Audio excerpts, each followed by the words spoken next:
Now I call to the stage Meri Williams. Meri is an experienced CTO and leader of technology organizations. She particularly enjoys helping others to level up as technical leaders. Meri, the stage is yours, and I just want to remind our users to use Slido as well. Thank you very much. Awesome, thanks very much, Ricardo. Nice to meet you, everybody, and thank you to Conf for letting me join remotely today. I wasn't able to make it in person. Apologies for that. So my talk today is about things I wish I'd known sooner about scaling teams. I have scaled a number of teams over the years. I have worked in a number of different industries, including government and e-commerce, banking, and even medtech in most recent times. And so I've scaled teams from 30 to 300 in under a year, done a 3x, a 5x, a few different types. And in addition to being a CTO, I'm also the chair of Lead Dev, which is a technical leadership conference running next week in London for anybody who wants to make it at the last minute. But let's get straight into the content here with these 5 lessons that I've got to share with you all. The first thing I learned, and I really learned this very much the hard way, is that dry doesn't work for human communication. Don't repeat yourself is a nice programming principle. I'm from the Python community, which holds this principle very dear, but it's a terrible human communication principle. You need to repeat important things consistently. There's some research that shows maybe as much as 7 times in order for people to really hear you.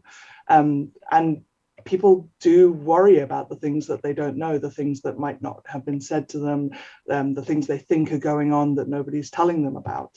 I joke sometimes that the only thing developers produce more of than code is conspiracy theories in the absence of other information. And so this lesson is all about being clear, being consistent, and remembering that other people probably still need to hear what you've got to say beyond the point when you're worried that you've been repetitive. If you're not bored with saying what you're saying yet, probably somebody in your team doesn't yet know it and probably needs to know it. And remember that we don't just communicate in the present. I'm a huge fan of architectural decision records, ADRs, because they are a wonderful way of communicating to future folks and even to yourself in the future what you were thinking when you made an architectural choice or a technical choice. I think we've all had the experience of coming in and inheriting a system that doesn't fully make sense, that you worry that people were on some very interesting drugs or something when they wrote the software.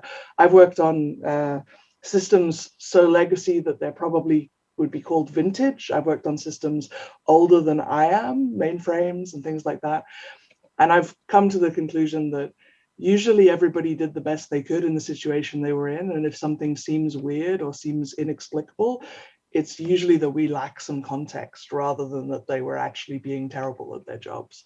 And so whenever possible, use architectural decision records. Remember that even you may not remember what exactly the situation was a year or 3 years from now, and that you need to communicate to your future self as much as to any future colleagues what the context was and what choices you made and why. The second thing that I learned over the years of scaling teams is that scaling teams is really about creating conditions for success rather than telling people exactly what to do and exactly how to do it. We all hate bad bosses. We talk about them as clueless, empty suits, pointless. We're all familiar with the seagull style of management, where you fly in, shout at everybody, shit on everything, and fly away again. And when I became a manager, I, to be honest, only had one real objective, which was to not be a bad boss. I had experienced enough bad bosses that I was like, fuck that thing in particular. I'm not going to do this if I have to be bad at it. This is the best cat gif on the internet. I have found it after extensive research. You're welcome. And so I went looking for information about what better than a bad boss would look like. What did a good manager mean? I love this quote from Katarina Fake that, she says there's 3 kinds of managers. The bullshit umbrella helps protect their team. The bullshit funnel decides on the one person they hate the most and concentrates all the terribleness on them. And the bullshit fan just spreads it all around indiscriminately. And so I was like, okay, minimum viable good manager is being a good bullshit umbrella. But then I wanted to know what better than minimum viable looked like. And because I'm a bit of a nerd, I have a favorite management book. It's this one. It's called First Break All the Rules. And it's my favorite management book because it's intensely data-based. So Gallup in the 90s did a huge study that literally interviewed hundreds of thousands of people. They looked at the organizations of over 80,000 managers in 400 plus companies. And they looked across industries, across countries, and they were looking not for what made people happiest, but what made people highest performing. They were looking for the best performing teams. And they found that the highest performing teams answer certain questions positively. So there's this set of 12 questions that predict high performance. I know that my reaction to this list of 12 questions is great, I'm drowning. And I've been talking about them for many years now. So I know it's not easy to remember all 12 of these questions and to learn them by rote. And so rather than trying to learn all 12 questions, let's zoom out for a moment.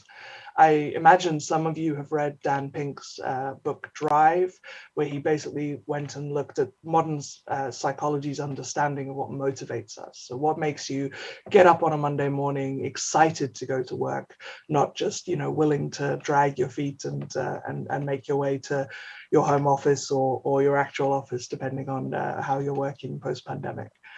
And he found that essentially three things matter: purpose, autonomy, and mastery. So purpose, do you believe in why, the overall reason for being for your organization? Autonomy, do you get a say in what? Do you get your opinions listened to? Do you get to shape the work that you're doing? And then mastery, are you proud of how? And then take away any negative factors that detract from that. So if you have a terrible commute, or your technology that you use to do your job every day is really slow and horrendous to interact with, those things will take away from the satisfaction of purpose, autonomy, and mastery. But in general, those are the things that matter. So if we look at those 12 questions again, they actually fit into these categories very well. So does the mission or purpose of my company make me feel like my work is important? Is very clearly a purpose question, right? Autonomy, do I know what's expected of me at work? And do my opinions seem to count? But what surprised me when I first read this book and came across these concepts was just how much of people's satisfaction and motivation depends on mastery. But then I thought about the developers and designers and product managers and other creative, modern workers I knew, and why they had left organizations. And then it actually rang true for me. I was like, yeah, actually people do leave if they don't feel like they're getting better in their specialism, like they're doing good work in a good way. And so there's a number of different questions here that relate to mastery. Do I have the materials and equipment I need to do my work right? I think if somebody rewrote that question today, they'd probably include information and access and people in it. At work, do I have the opportunity to do what I do best every day, which is my favorite of all 12 of these questions? Is there someone at work who cares about my development? Are my coworkers committed to doing quality work, or do I feel like I'm the only person who really cares? In the last 6 months, have I talked with someone about my development? And at work, have I had opportunities to learn and grow? But there are a few that aren't covered by purpose, autonomy, and mastery. The ones that are not easily fitting into those three categories are: in the last 7 days, have I received recognition or praise for good work? So if I do good work, will somebody notice? Does my supervisor, it's a very 90s term, but run with it, or someone at work seem to care about me as a person, not just as a resource? And do I have a best friend at work? I find this last question hilarious because I think in America, it makes a lot of sense. Maybe in some of the cultures where these studies were run, it makes a lot of sense. In Northern Europe, and I think in Eastern Europe as well, we react a little differently to that question. So translate that question as like, is there somebody at work who you happily spend time with, even if the company is not paying for the beer, right? And this is really about being respected, rewarded, feeling like you can be yourself and succeed. And so I call this inclusion. Camille Fournier refers to this as community. Either way, it's that last element in addition to purpose, autonomy, and mastery that's needed for a successful environment. And so if we remix these predictors of high performance, you can see that between purpose, autonomy, mastery, and inclusion, we get all of them covered. And so my base tenet here is that space to be awesome, space to do great work, consists of having purpose, believing in why, autonomy, getting a say in what, mastery, being proud of how, and inclusion, feeling like you belong. And you still have to take away any negative factors that detract, that terrible commute or similar. But on the whole, if somebody is not happy, it's usually going to be either a negative factor or something to do with purpose, autonomy, mastery, or inclusion. Or if you're really unlucky, all four. And I don't just believe that our role as leaders is to create this space in which great work can happen. I also believe that everybody is capable of great work. There's a fantastic study that Disney did at one point about what made some of their housekeepers so much better than others. And they eventually worked out that it was that they cleaned the top of the fans. And that sounds like a slightly weird thing to be the major differentiator between, an okay housekeeper and a brilliant housekeeper. But the reason that they cleaned the top of the fans was that they felt their role as a housekeeper was an integral part of this magical experience for children and their families when they would come to a Disney theme park. And so they would put themselves in the place of, in the mindset of those families who've probably driven a long way. It's hot because it's Florida or California, right? And what do they do when they get to their hotel room? They flop down on the bed. And if the first thing that happens is they get, sand or dirt in their eyes because they put the fan on, that's not a great magical kingdom experience. And so they realize that, that even though some people might dismiss that role as that of just a cleaner or something similarly derogatory, they realized that they were part of the magic of Disney and that they could play their own part, and doing their job really well could matter. I think everybody's job can matter, and very few people get up in the morning thinking, today I'm aiming for just south of mediocre, and if I can mess everybody else up along the way, then my day will be perfect. I mean, I'm sure some assholes exist in the world, but mostly people get up in the morning wanting to be good at what they do, whatever it is that they do. The third thing that I've learned about scaling teams is that there are inflection points. There are differences at different sizes. Semper in excretum sed alto ad varuant is always in the shit, just the depth varies in Latin. And different things really come for free at different inflection points in your journey. When you've got 10 people in your company, everybody knows what everybody else is doing for free. It's very easy for everyone to know all of the work of the company, all of the focus, all of the challenges, and all of the opportunities. When you get to 20 people, communication internally becomes really important because now there's too much going on for everybody to keep track. At 50 people, if you haven't started to think about how people get promoted or how, what people need to get better at in order to progress in the organization, people start to get upset because it's no longer enough to just hang on to the rocket ship and hope that you grow along with it. You also need to have some better guidance for what is going to be rewarded and what isn't. And so think about looking for other organizations and seeing what those inflection points look like, but look just ahead of yourself. It's a lot more valuable to look at a team or an organization that's 12 or 18 months ahead of you than it is to look at Google or Amazon or Netflix or similar. They are years and thousands of engineers bigger than you are. They're very much further ahead. And so trying to steal and reapply their working practices or what they're doing is often a failure mode rather than a success mode. And keep aware of these different points where things change. Things change at 20, at 50, at 100, at 150. You start to have longer and a bigger number of people between inflection points as you get bigger and bigger. But there are these step changes in what's expected that you need to keep track of and try to accommodate. Focus on the right problems at the right time, I suppose, is the summary of this lesson about scaling. And then number 4 is, with people, observability matters more than testing. I think one of the positive things about software engineers becoming managers is that we have a really good idea of how systems work, and we know how to test things really well. But sometimes, however well you plan, however hard you try, it's very difficult to test how something's going to go before you do it.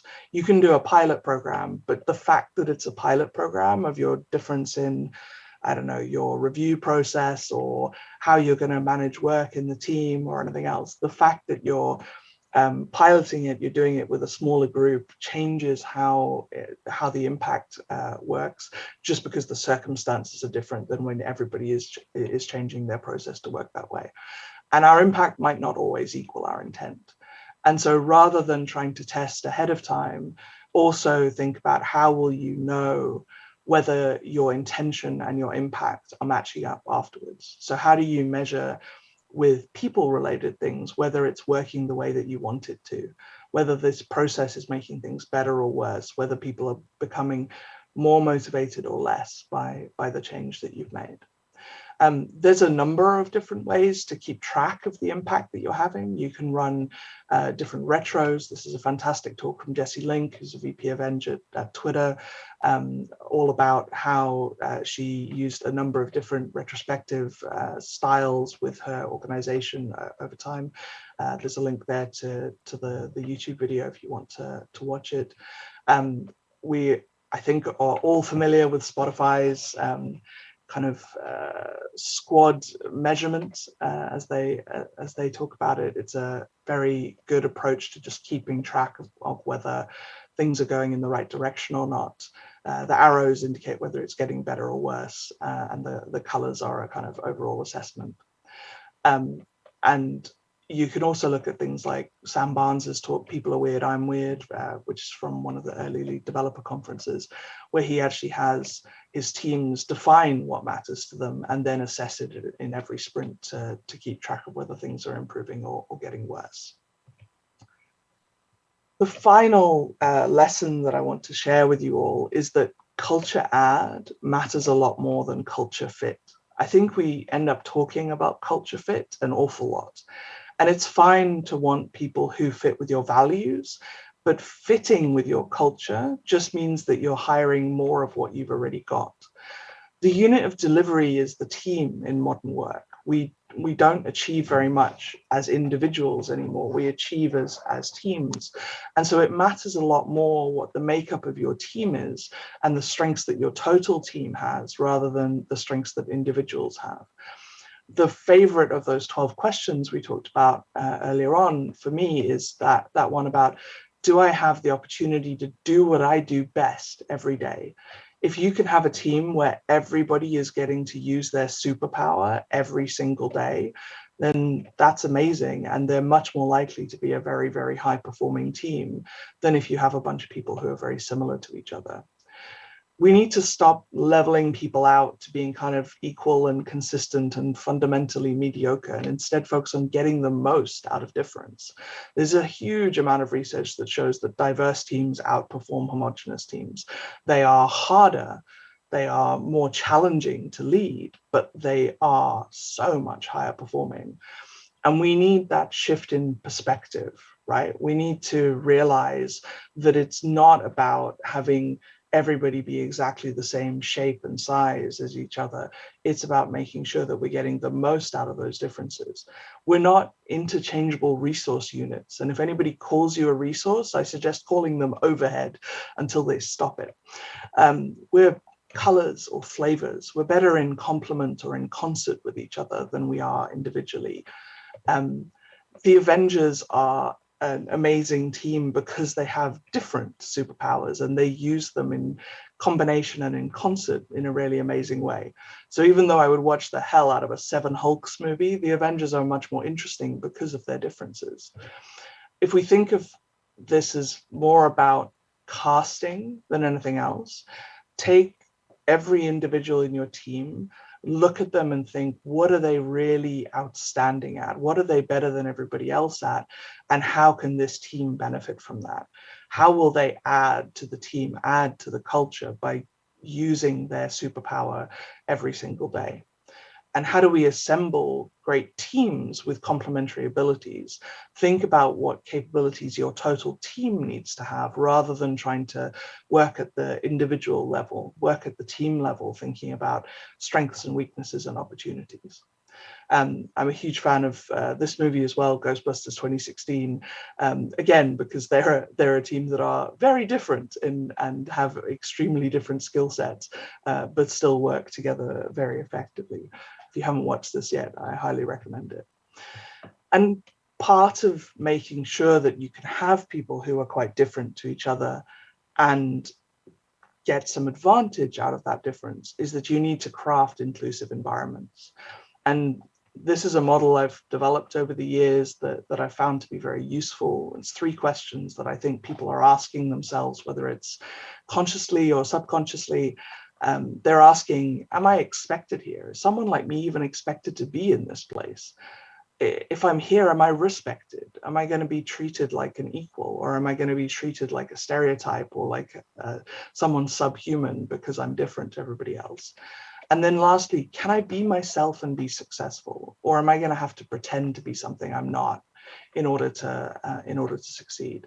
Stonewall, probably about 15 years ago now, did some research that found that people could be 40% more productive if they could be themselves at work.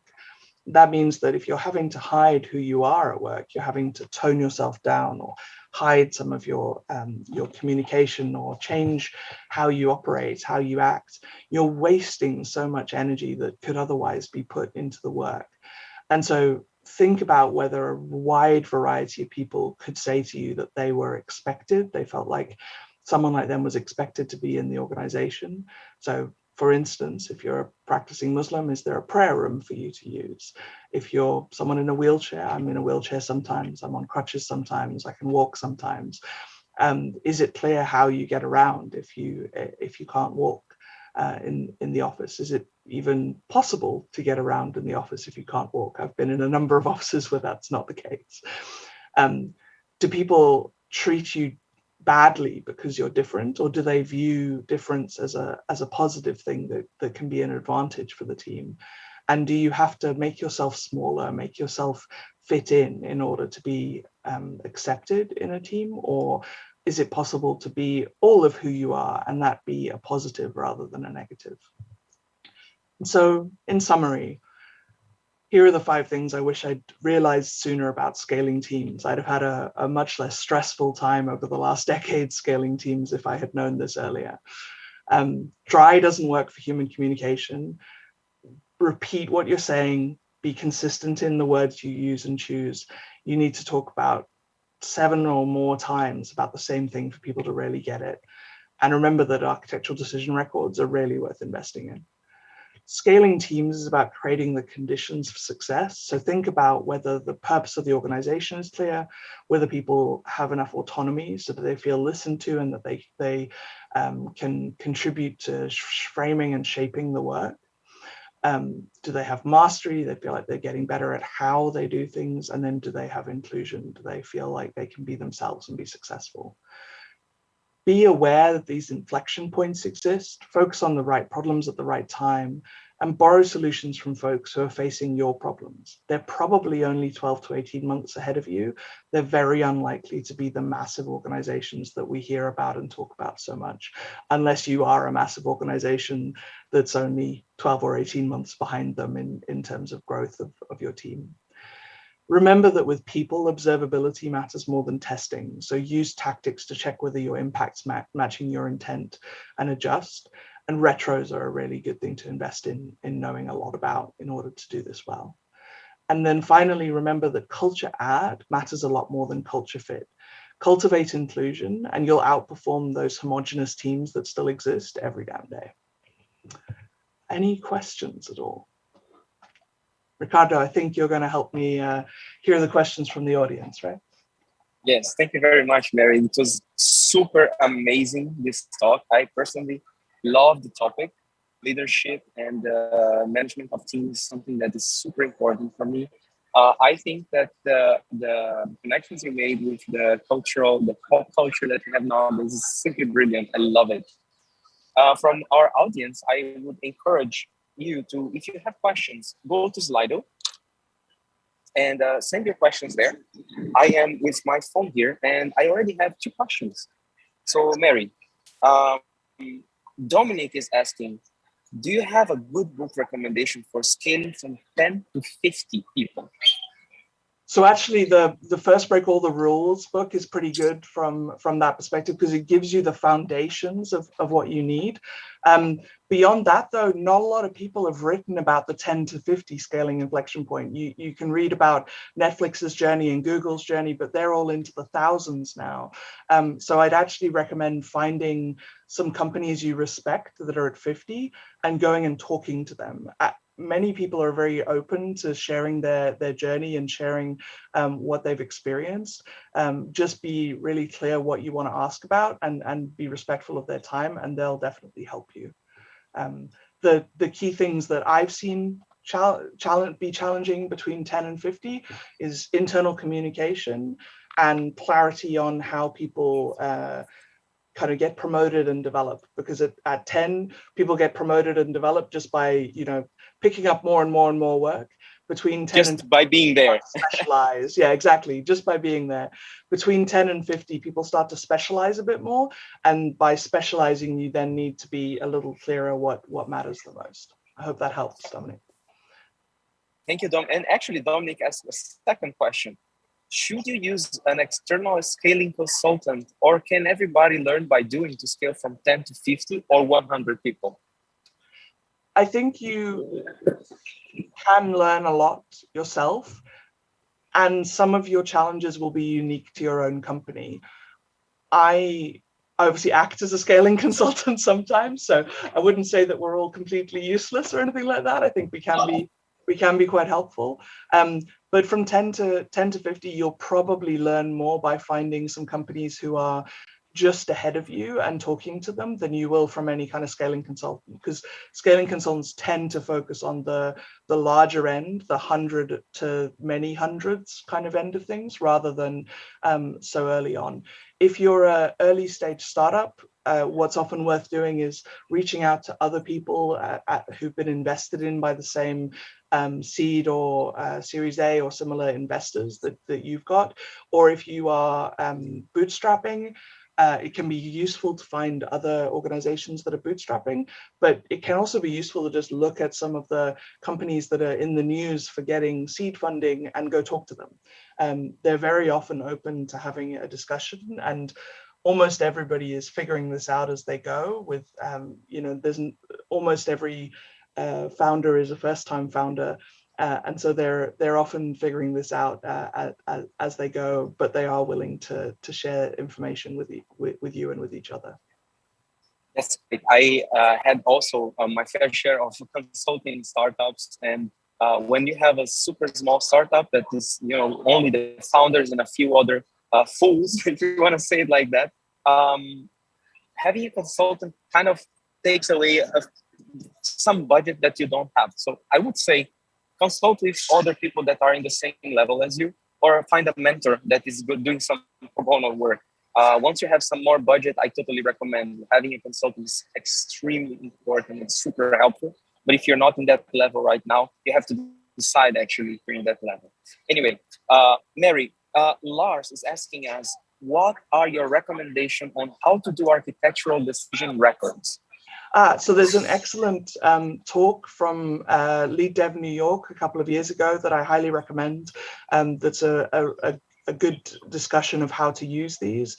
Also, if you just Google for architectural decision records, there's a number of blog posts out there of people introducing them and using them in different organizations. The UK government, the Government Digital Service, is one good example of doing that. I know it sounds weird to recommend a government department, but the Government Digital Service was once called the most exciting startup in London by Tim O'Reilly. So it's an unusual government department, shall we say. So I wouldn't dismiss the usefulness of that. Those are all useful introductions to it. If you can't find the talk that I mentioned, let me know and I'll ferret out the link and share it with you all. I have one last question for you, Meri, and it comes from me. Are your slides going to be available somewhere for the people that watch this talk? Yes, I'm geek_manager on Twitter, and I will post them on my blog and share via Twitter, so they'll be up there after the talk. Perfect. Thank you so much, Meri, for this amazing talk. If there are no more questions, then I think we stop right now.